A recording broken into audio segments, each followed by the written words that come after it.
Hi నేను సతీష్. ఈ wild కార్డులు వచ్చిన తర్వాత ఇచ్చిన ఇన్పుట్స్తో చాలామంది గేమ్ చేంజ్ చేసుకునేదానికి బంపర్ ఆఫర్ అని చెప్పాలి. బ్రహ్మాండమైన అవుట్పుట్స్ అయితే వాళ్ళ నుంచి రావడానికి ఈ వైల్డ్ కార్డుకు వచ్చిన వాళ్ళు ఇచ్చే ఇన్పుట్స్ అయితే ఉపయోగపడతాయి. అలా తెలివైన అయితే ఆట మార్చుకుంటారు. ఇప్పటికే శ్రీజ, ప్రియ ఆట మార్చుకున్నారు.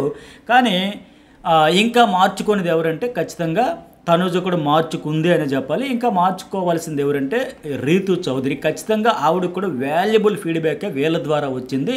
అట్లాగే ఈరోజు వీకెండ్ నాగార్జున గారు ఆ ప్రోమో ప్రకారం చూసుకున్నా సరే ఆయన ఇచ్చిన ఇన్పుట్స్ కానీ తనుజ చెప్పిన క్లాస్ కానీ కొన్ని ఎగ్జాంపుల్స్ అంతా కలిపి ఆవిడ ఒక్కసారి ఆలోచనలో పడి నా ఆట ఎట్లా పోతుంది, అసలు ఏం జరుగుతుందని ఆలోచించుకుంటే ఖచ్చితంగా గేమ్ చేంజ్ అవుద్ది.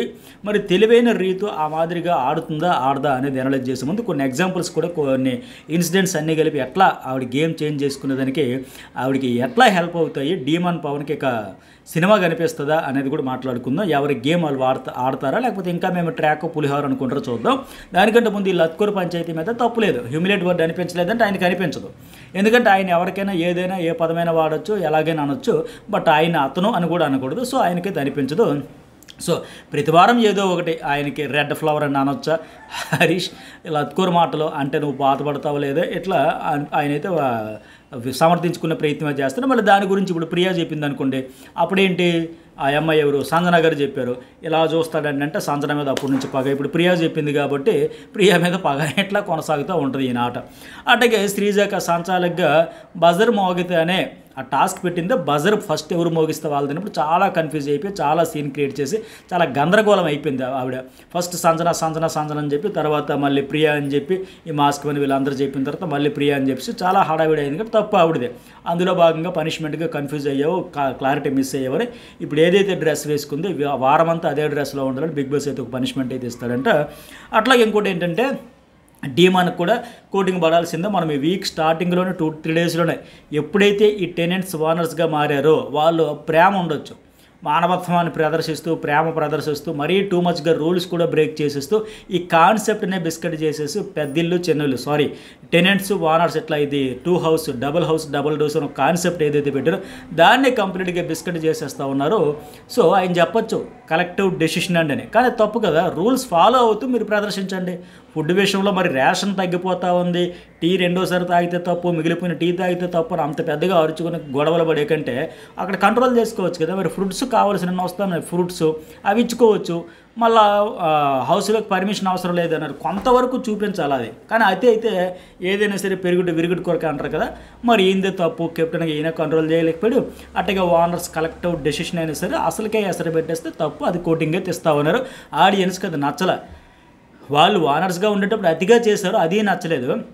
వీళ్ళు అతిగా ప్రేమ ప్రదర్శించారు, ఇది నచ్చలేదు. సో ఆ బ్యాలెన్స్డ్గా వెళ్ళిపోయి ఉంటే బాగుండేది. అట్లాగే రీతుకు సంబంధించిన స్టార్టింగ్లో చెప్పినట్టుగా అట్లాగే ఈ వీడియో చూసే ముందు ఒక లైక్ చేసేసేయండి. అట్లాగే ఎవరు ఆట బాగుంది, ఎవరిది బాగోలేదు, ఎవరు మంచిగా గేమ్ మీద ఫోకస్ పెట్టడానికి కూడా ఒక మెసేజ్ అయితే పెట్టండి, మీకు ఏమనిపిస్తుందో. అట్లాగే జర్నలిస్ట్ సర్వీస్ ఛానల్కి హైప్ కూడా ఇవ్వడం అయితే మర్చిపోకండి.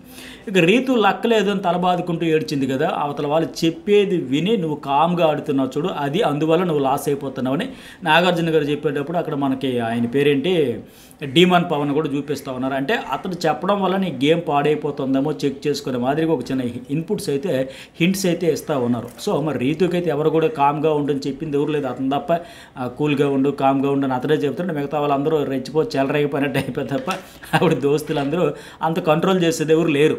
అయితే ఇక్కడ ఇంకోటి ఏంటంటే దివ్య నేను వచ్చేటప్పుడు ఒక మంచి వాల్యుబుల్ ఫీడ్బ్యాక్ ఇచ్చింది. రీతు నువ్వు సంచాలకురాలుగా ఉండేటప్పుడు నువ్వు ఒకరిని ఫ్రెండ్ని గెలిపించాలనుకుని అతడి మీదే కాన్సన్ట్రేషన్ చేసావు.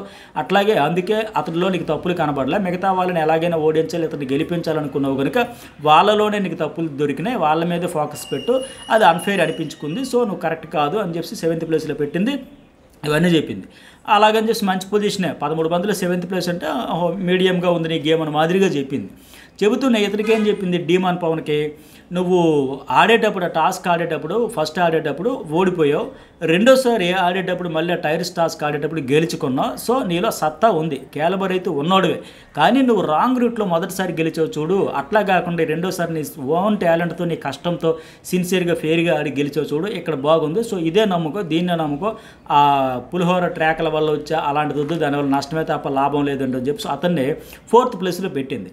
ఇవన్నీ కంపేర్ చేసుకుంటే ఖచ్చితంగా ఆ అమ్మాయికి రీతి రీతుకి అయితే జ్ఞానోదయం అవుతుంది. ఎందుకంటే అక్కడ తనూజ కూడా ఒక హింట్ అయితే ఇచ్చింది క్లియర్గా, రీతు నీ గేమ్ నువ్వు ఆడితే ఫోకస్ చేస్తే బాగుంటుంది అని నేను అనుకుంటున్నా, ఆయన గేమ్ చాలా క్లవర్గా ఆడుతూ ఉన్నాడు, నీ గేమ్ మాత్రం నువ్వు పర్సనల్గా ఆడితేనే బెటర్, లైఫ్ టైం గుర్తుపెట్టుకో అంటే ఒక మెసేజ్ ఇచ్చింది కదా.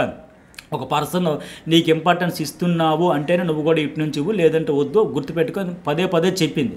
ఎందుకంటే అక్కడ దివ్య ఇంకో ఎగ్జాంపుల్ కూడా చెప్పింది, శ్రీజ రీతు వీళ్ళు అక్కడ అవకాశం ఇద్దరికి స్వాప్ చేసేదానికి అవకాశం ఉన్నా సరే నువ్వు శ్రీజానే స్వాప్ చేసే చూడు, రీతుని చేయలేదు కదా, డీమాన్కి అప్రిషియేట్ చేస్తూ గేమే ఫ్రెండే అని నువ్వు ఒక ఆ లైన్ ఏదైతే మెయింటైన్ చేసావు అది బాగుంది అని కూడా దివ్య ఇతన్ని అప్రిషియేట్ చేసింది. అంటే మొత్తం కంప్లీట్గా ఇతడిదే ప్లస్ పాయింట్స్ అన్నీ చెప్పుకుంటూ ఇతడితో ఉన్న రీతు అతడి కోసం ఒక స్టాండ్ తీసుకుని అతన్ని కెప్టెన్సీ చేయడం వల్ల నష్టపోయిందే తప్ప లాభపడింది లేదు అంటే ఇవన్నీ ఆ దివ్య చెప్పడం వల్ల, అంటే అతడి ఫ్రెండ్షిప్కి గేమ్కి క్లారిటీ ఉంది, అతడి గేమ్ అతను ఆడుతూ ఉన్నాడు, బట్ ఈవిడ మాత్రం ఆ గేమ్లో ఆ ఫ్రెండ్షిప్ మోజులో పడి ఆ ట్రాక్లో పడి గేమ్ కూడా చెడగొట్టుకుంటుంది అనే విషయం తనూజకు కూడా క్లియర్గా అర్థమయ్యింది.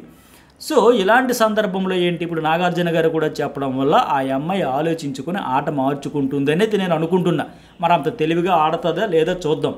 అట్లాగే ఇంకొకటి ఏంటంటే రీతుకు సంబంధించి సంజన ఏమో ఒక చెల్లిలో భావిస్తూ ప్రతి సందర్భంలో తినిపించడం, నీకు తినిపిస్తాను నా చెల్లికి తినిపించినట్టు ఉంటుందని చెప్పింది.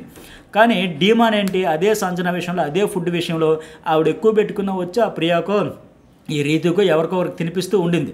బట్ డీమాన్ ఏంటంటే సంజన 3 చపాతీలు 4 చపాతీలు పెట్టుకొని తినేస్తుందని కామెంట్స్ చేశాడు. అలాంటి నేపథ్యంలో సంజన అంటే ఈమెకు ఫుల్ పాజిటివ్ రీతుకుంటే అదే టైంలో డీమాన్కి ఫుల్ నెగిటివ్ ఉంది. సో ఇప్పుడు సంజన మళ్ళీ హౌస్లోకి రావాలంటే కొందరు త్యాగాలు చేయాలనేటప్పుడు ఆ తనూజ కాఫీ మానేస్తానని త్యాగం చేస్తే ఇలా పోటీ పడేటప్పుడు అందరూ ఈ రీతు చౌదరికి అయితే ఆటోమేటిక్గానే ఆవిడకి తనకి మధ్య ఒక పాజిటివ్ బాండింగ్ ఉంది. ఆవిడ సంజన వెళ్ళిపోయేటప్పుడు కూడా ఒక ముద్దు పెట్టి ఒక కేరింగ్ ప్యాంపరింగ్ ఒక సిస్టర్స్ బాండ్ లెక్క ఉంది కనుక సో ఖచ్చితంగా రీతు చౌదరి హెయిర్ కటింగ్ చేసుకునే దానికి ముందుకు వస్తుంది, చేసుకుంటుందంట నాకున్న అప్డేట్ ప్రకారం. సో అలాంటప్పుడు ఏంటంటే డీమాన్ ఖచ్చితంగా హర్ట్ అవుతాడు. ఇదేంటి ఆవిడ కోసం నువ్వెందుకు చేసుకోవాలి, పైగా నీ బ్యూటీ లుక్ పోవచ్చు, లేకపోతే నీకేమో అది సెట్ అవుతుంది అవ్వకపోవచ్చు అని లెక్క ట్రాక్లో ఉన్నాడు కనుక కొద్దిగా డిసప్పాయింట్ అవుతాడు. అయితే దివ్య ఇక్కడ వీళ్ళకి ఇన్పుట్స్ ఇచ్చినట్టుగా రీతు చౌదరి ఆ తనూజ చెప్పినట్టు కూడా ఆలోచిస్తే మరి స్వాప్ చేయాలనేటప్పుడు గేమే ఫ్రెండే అని నువ్వు నీ ఫ్రెండ్ కోసం ఒక స్టాండ్ తీసుకొని నీ గేమ్ నువ్వు ఆడినప్పుడు నేను నాతో ఒక బాండు ఒక పాజిటివ్ వైభవ్నే సంజన కోసం నేను ఎందుకు స్టాండ్ తీసుకోకూడదు, నా గేమ్ నేను ఎందుకు ఆడకూడదు, నీ కోసం నువ్వు ఆడితే గేమ్ నా కోసం నేను ఆడితే తప్ప అనే మాదిరిగా ఆవిడ గేమ్ చేంజ్ చేస్తుందేమో, గట్టిగా వాయిస్ తీసుకుంటుందేమో. అన్నింటికంటే మించి ఇప్పుడు నాగార్జున కూడా ఒక హింట్ ఇవ్వడం వల్ల ఓహో మనం ఈ ట్రాక్ వల్ల లాస్ అయ్యాం, వాస్తవానికి ఏంటి ఆ ట్రాక్ సెట్ చేసుకున్నది కూడా గేమ్లో అడ్వాంటేజ్ అవుతుంది, ముందుకు వెళ్తుంది, దానివల్ల గెయిన్ అవుతుందనే ఉద్దేశంతో నా ట్రాక్ పెట్టుకుంది ఆవిడ. అందులో అనుమానమే లేదు, ఒక రకమైన కంటెంట్ వస్తుందని లెక్క. అందుకోసం స్టార్టింగ్లో ఆ ట్రయాంగిల్ కూడా ట్రయల్స్ వచ్చినాయి, ఆ ట్రయాంగిల్లో వేగంగా లైన్ ఇటు క్లియర్ అయిపోవడంతో ఇక ట్రయాంగిల్ కాస్త స్ట్రైట్ ఫార్వర్డ్ అయిపోయింది. ఇక ఇప్పుడు ఖచ్చితంగా ఈ గేమ్ వల్ల నాకు గెయిన్ కాకుండా లాసే అవుతుంది, ట్రాక్ వల్ల గేమ్కి మంచి జరగకుండా చెడే జరుగుతుంది, లాసే అవుతుందని అలాంటి ఇన్పుట్స్ అందేటప్పుడు ఎందుకు మార్చుకుంటుందని నేనైతే అనుకుంటున్నా. మరి ఇంత రకాలుగా నాగార్జున గారు చెప్పినా, దివ్య చెప్పినా, తనూజ చెప్పినా, లైవ్ ఎగ్జాంపుల్స్ ఇంతమంది ఇన్ని చూపిస్తూ కంపేర్ చేస్తూ చెప్పినా సరే అతను ట్రాక్లో ఉన్న ఆట విషయంలో అతనికి ఒక క్లారిటీ ఉంది, నువ్వు ట్రాక్లో ఉన్న ఆట విషయంలో క్లారిటీ లేదు, పైగా ఆ ట్రాక్ వల్ల నీకు లాసే తప్ప గెయిన్ లేదని ఇన్ని రకాలుగా ఇన్పుట్స్ అందాక కూడా ఇంకా రీతు చౌదరి మార్చుకోకపోతే ఆవిడ కర్మ. ఒక కళ్యాణ్ లెక్క అంతమంది చెప్పినా నేను మారను, నాకు కోపం వస్తే నేను ఇలాగే ఉంటాను, లేకపోతే మాస్క్ మనకి చెప్పినా వినడు కదా, అట్లా అనుకోవడమే. తెలివైన వాళ్ళైతే ఖచ్చితంగా మార్చుకుంటారు. మరి మీకేమనిపిస్తుంది, రేపటి నుంచి డీమాన్ ఆమెను దూరం పెట్టి ఈ ట్రాక్ ఫుల్ స్టాప్ పెడుతుందా, లేకపోతే నిన్నటి వరకు ట్రాక్ ఫ్రెండ్షిప్ బాండు అని తిరిగి మళ్ళీ బ్యాడ్ అయిపోతామో, మరింత నెగిటివ్ అయిపోతామని లెక్క మళ్ళీ అది ఇష్టం ఉన్నా లేకపోయినా కొనసాగిస్తుందా, అసలు గేమ్ కొత్తగా చేంజ్ అవుతుందా అవుతా, మీకేమనిపిస్తుంది ఒక మెసేజ్ పెట్టండి, లైక్ చేయడం అయితే మర్చిపోకండి.